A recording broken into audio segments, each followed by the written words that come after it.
Hello and welcome back. Today we're going to start looking at diagnosing and hopefully repairing the automatic transmission on the Golf VR6.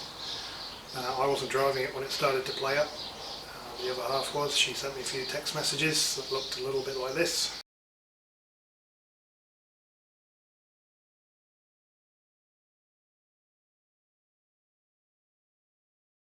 See, pretty thorough diagnosis there. I had a look at the car, had a look at the fault codes, came up with one for a solenoid error, which kind of makes sense. The car was running fine, no funny noises, not overheating, changing gear nicely, and all of a sudden stopped working. So to me that sounds electrical. Here's a wee clip of the test drive. This is after I cleared the fault, so initially it starts to change normally, then it faults, goes into fail-safe mode, stays in third gear, which is why it's revving at a good few thousand revs at 100 kilometers an hour.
So how we're going to go about fixing it, I've ordered some parts preemptively because they take weeks to get here, but what I'm going to do, we're going to jack the car up, we're going to drain the fluid, we're going to have a look at that fluid, see what colour it is, see if there's any nasty metally looking bits on there. Then we're going to drop the pan, we'll inspect the magnet, again look for nasty, horrible metal shavings, shiny bits, and then we'll also dissect the filter, see if anything's caught up in there. When I changed the filter 18 months ago, whenever it was, the filter was nice and clear. Magnet just had some little bit of clutch material, nothing sinister on it, so it was looking pretty healthy. It's been well maintained since. For the most part the car's been driven fairly sedately.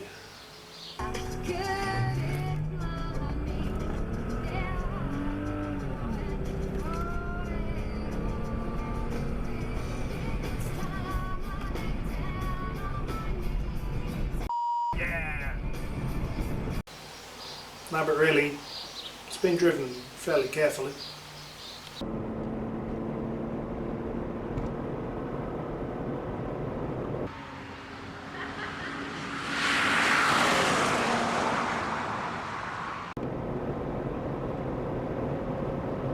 Okay, ignore that. Apart from those two times, it's only been driven to and from work. It's my normal commuting car. Hasn't been recently because I'm driving a bit further, so I'm taking the diesel Focus.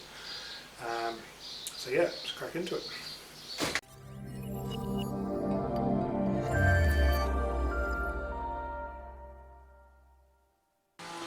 So we just had a 5.9 earthquake, so I'm just, before I go anywhere near under the car, just making sure we got plenty of jack sounds. I've left 2 jacks in place.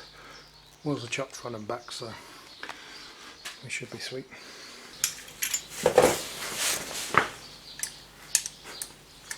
There's a 5mm one.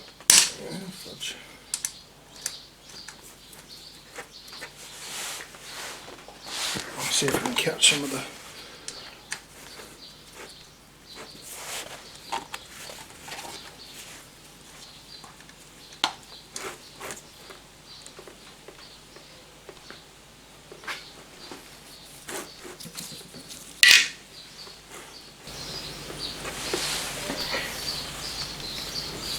let that drain and we'll take out the standpipe.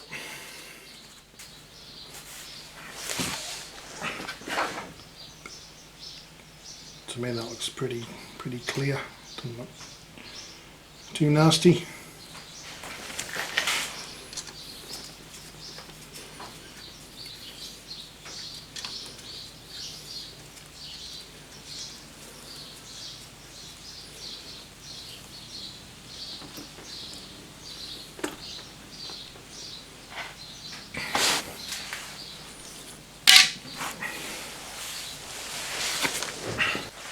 Right, now that's pretty much dry. We're going to crack all the 10mm drain pan bolts.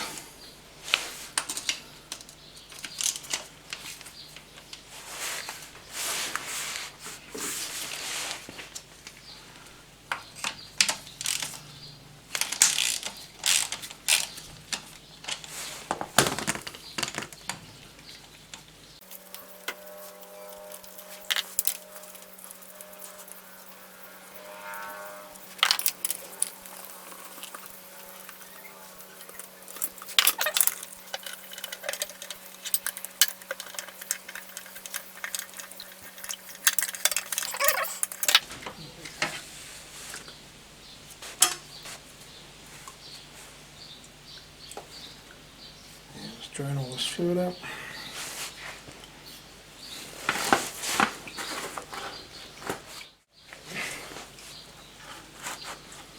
There we go, we'll let the pop the filter off. Make a flipping great mess.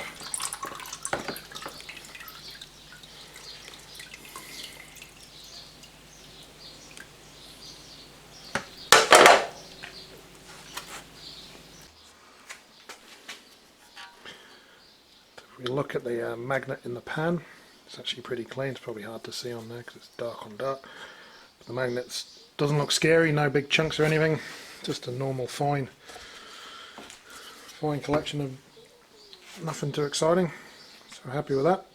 Next I'll open up the filter, have a look at that.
Nothing scary on that filter. Give me a bit more confidence that repairing the electronics is going to fix this transmission.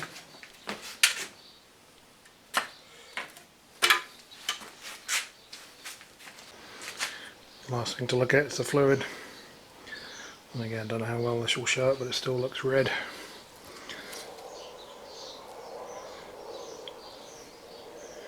Doesn't look too nasty to me. So again, quite happy with that. Okay, so far so good. General health of the transmission looks pretty good. So next step, we're going to drop the valve body. We're going to to the bench and do some testing. Okay, so here is the valve body. You can See here. Also got the wiring loom, a ribbon cable that runs here, then exits the transmission here, heads up to the top of the transmission, and there's a big round connector we need to connect to. So have a look at that, get that disconnected, then we'll get this off. So this one here, the big round connector is the top of that wiring loom, so we need to get this connector off. There's a clip there, and that then pulls off. So get that sorted, then snake it through to the bottom, and so the cable's undone at the top. I'm just going to undo the 10mm nut inside the pan.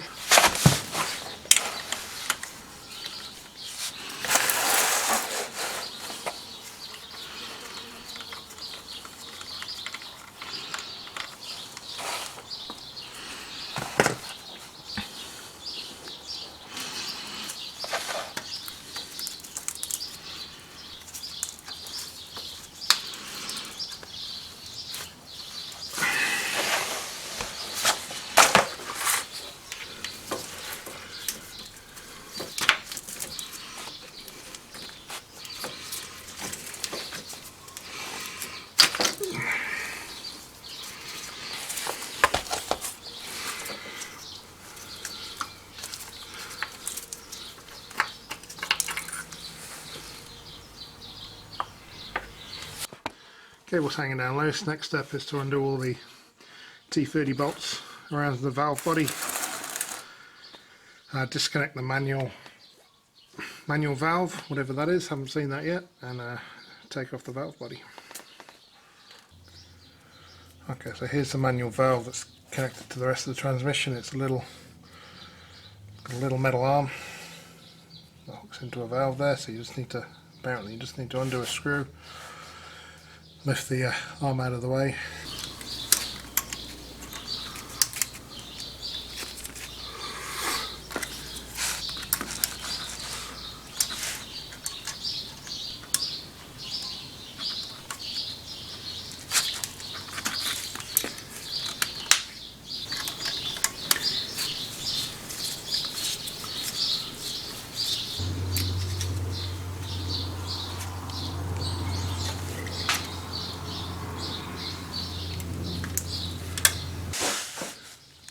That's our manual valve linkage. We'll put that somewhere safe and out of the way.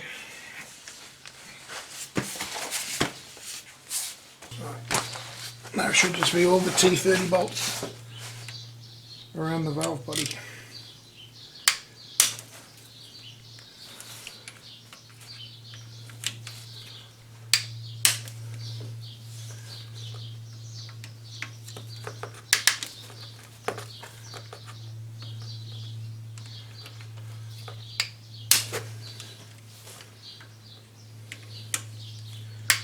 Just crack them all loose in our vaguely star pattern kind of thing.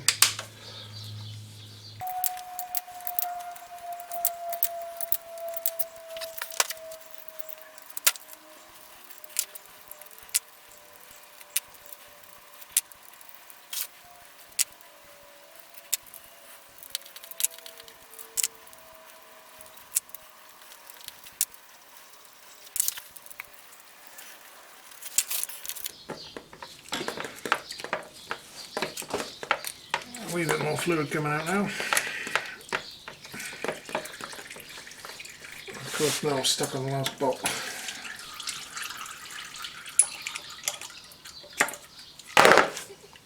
Oh, you little bastard.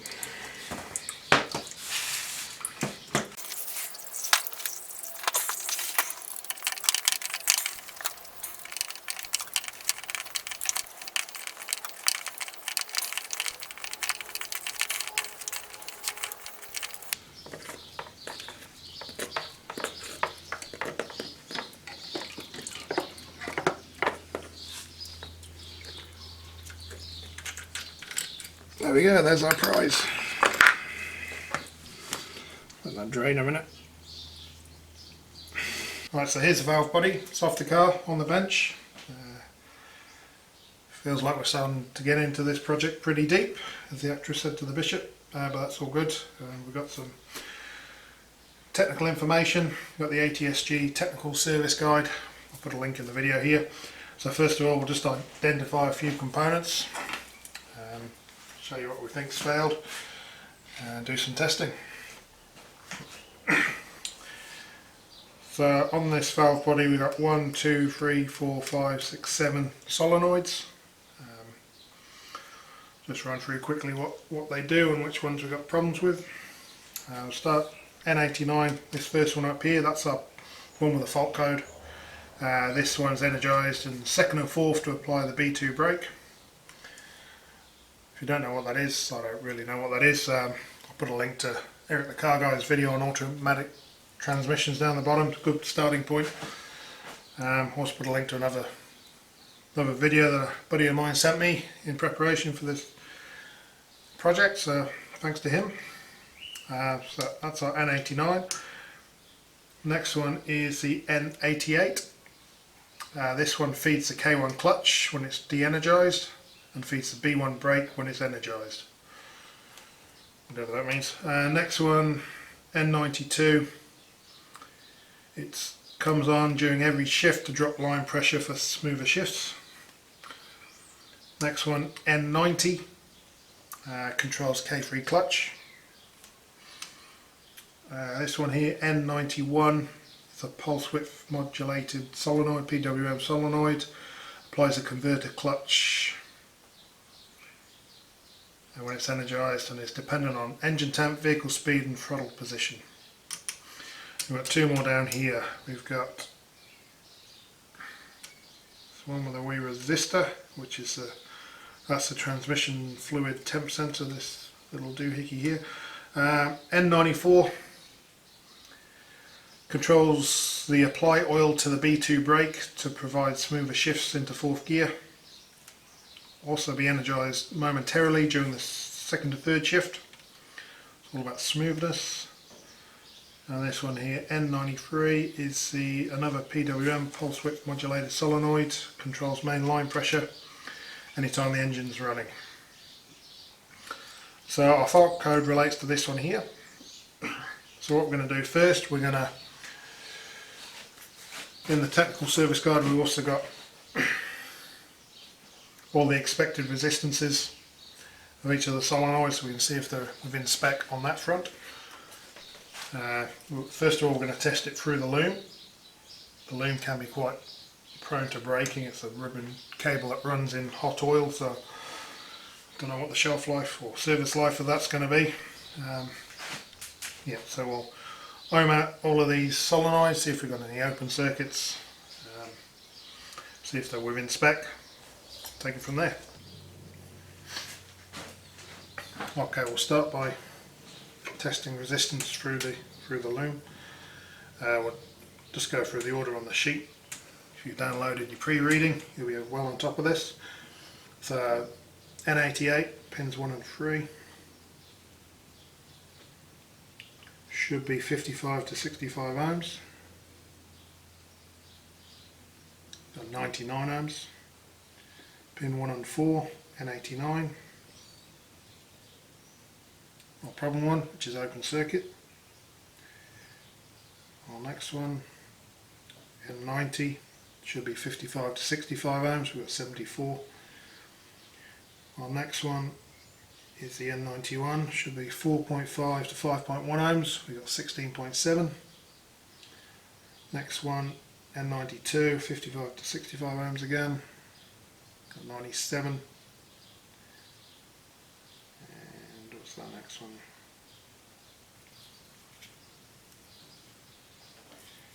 Our next one would be pin 2. Pin 8,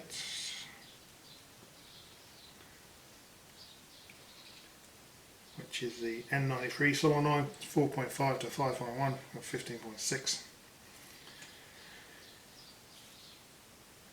Next one, 1 and 10, N94.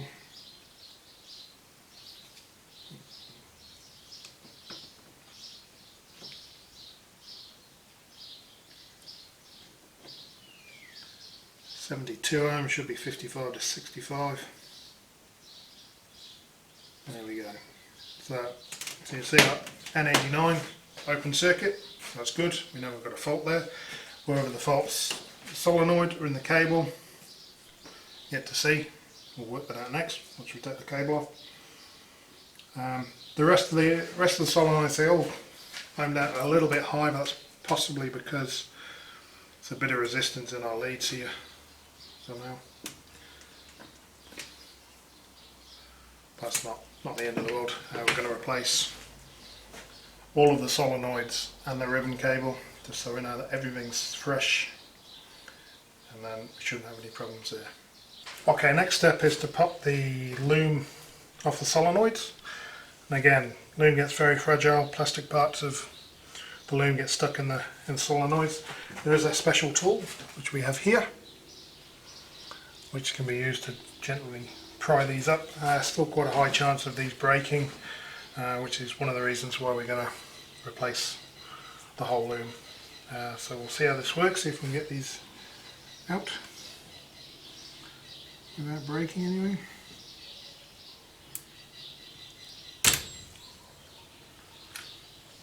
So far so good. So bits of the plastic are pretty fragile. Kind of a lever action to wiggle those out. Another one, so far so good. And again.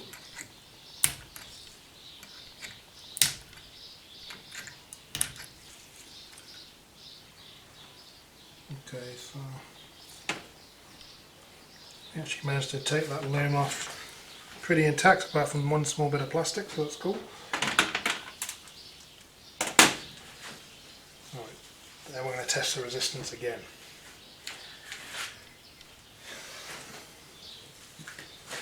Again, there's a little bit of resistance in our leads, not as much as yesterday, I think. Don't buy budget multimeters if it hitting this, but not too important for this test. We know we had one open circuit one, our problem one, N89, so we'll just run through quickly to see what resistances we get. Just try and work out where we're going. Start on EV2, which is this one here. EV2 N89 open circuit. Next one, EV1 N88.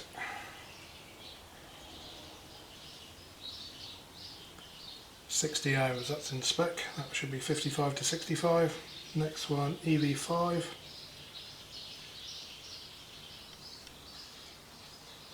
$58.9, that one's in spec as well. Next one, EV3. Should be 55 to 65, 59, that was pretty good. Next one, EV4, it should be 4.5 to 5.1 ohms.